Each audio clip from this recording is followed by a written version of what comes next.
सरकार आम्हाला न्याय नाही देत, आम्ही जायचं कोणाकडं? काय वाईट मागण्या केल्या? सरकारला अधिकार नसून 56 आमदार रात्रीच येत बसले, सगळ्यांनी मिळून ठरवलं, ॲडव्होकेट जनरलला विषय मांडला सरकारच्या वतीनं आणि 13 मार्चला होणारी तारीख 23 तारखेला झाली. कसा न्याय मिळणार मराठ्याला? याच्या पुढचं सांगतो. 10% आरक्षण पहिले 13% आरक्षण देवेंद्र फडणवीस होता पाहिजे म्हणाल पाहिजे. आणि आता माझ्यावर खोटे नाटे आरोप करणार, जबरदस्तीनं माझ्या नाहीत ते अंगावर घालणार. आमच्या विरुद्ध एकही राज्यात तक्रार नाही, एकही सिंगल इथे या माऊलीला त्रास देऊ कोणी घे.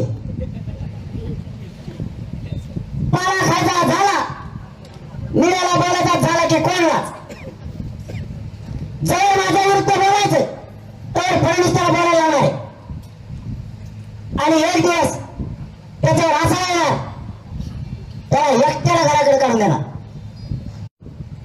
मी आज तुम्हाला जेवढे त्याच्या उदाहरण सांगितलं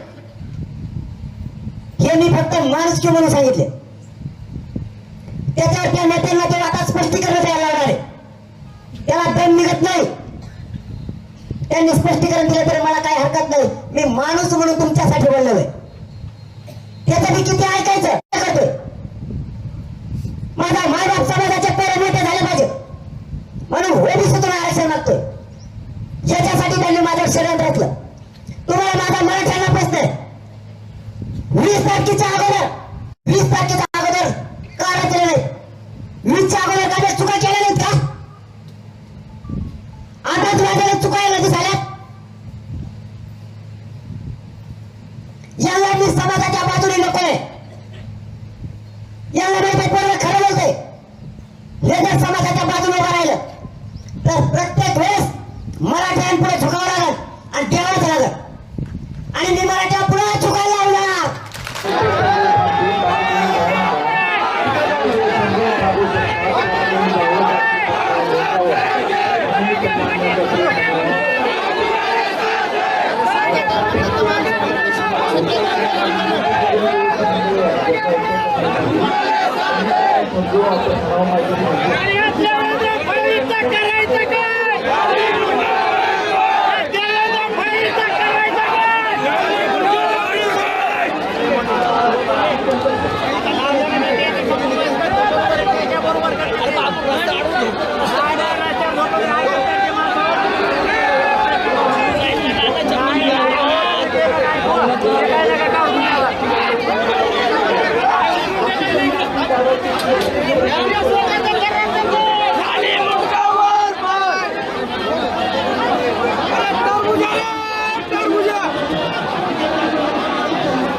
हो ना जायला पाहिजे बरोबर नाही